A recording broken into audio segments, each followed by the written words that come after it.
And the effects of that are going to be things like unbreathable air, heat, death, drowning, war and immigration, hunger, economic collapse, unnatural disasters, dying oceans, wildfire, freshwater shortages, and that's before we hit the tipping points. So I want to talk about this idea of tipping point a little bit. A tipping point is a small change in some Earth, let's say, ecological economic system.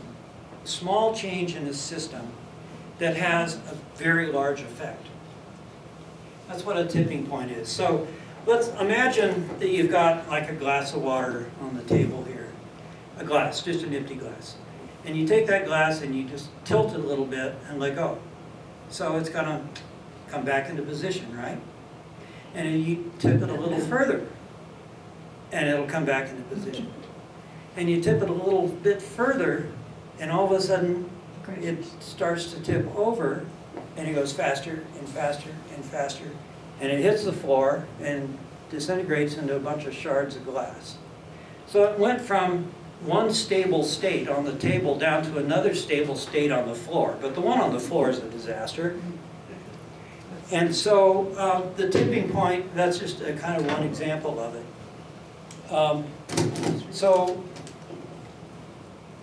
tipping points that we might find in if we're talking about disasters, how about melting permafrost that releases methane into the atmosphere? So as the Arctic temperatures, which are increasing faster than any place else on Earth, as Arctic temperatures increase, permafrost melts, it releases methane into the air, which is a very powerful greenhouse gas, which accelerates the heating of the atmosphere, which accelerates the melting of the permafrost, and you get a positive feedback loop. You know, so positive feedback is very dangerous. Example of that, let's just take the thermostat in your house. So if you set the thermostat, it's cold outside, right?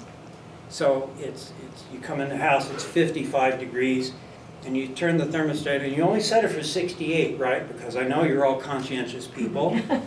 And so that signal then, the thermostat says, oh, I need to increase the temperature in here up to 68, and the furnace comes on, heats up the room, and normally then it shuts off when it gets to 68. So that's a negative feedback loop. When the temperature falls, the system increases the temperature to a set point. When it gets cold again, it'll come back on, heat it back up to that set point. That's normal. What if somehow the thermostat flipped out and didn't shut off? So what if the thermostat thought that if it's over 68, I need to add heat? Well, then it would just keep adding heat and adding heat and adding heat. That's a positive feedback loop. So tipping point then are some point in the system operation where there's a change between negative and positive feedbacks. And this happens in social systems as well as physical and climatic systems. For instance, what happened when Martin Luther nailed up 95 principles on the wall of the church? Well, the conditions were right. It was the Catholic Church at that point was seriously corrupt. And that one act created a whole new religion, Protestantism, and changed the political and cultural landscape in Europe and the world. That was a tipping point. So tipping points happen under a certain set of conditions, and we need to be really aware of this.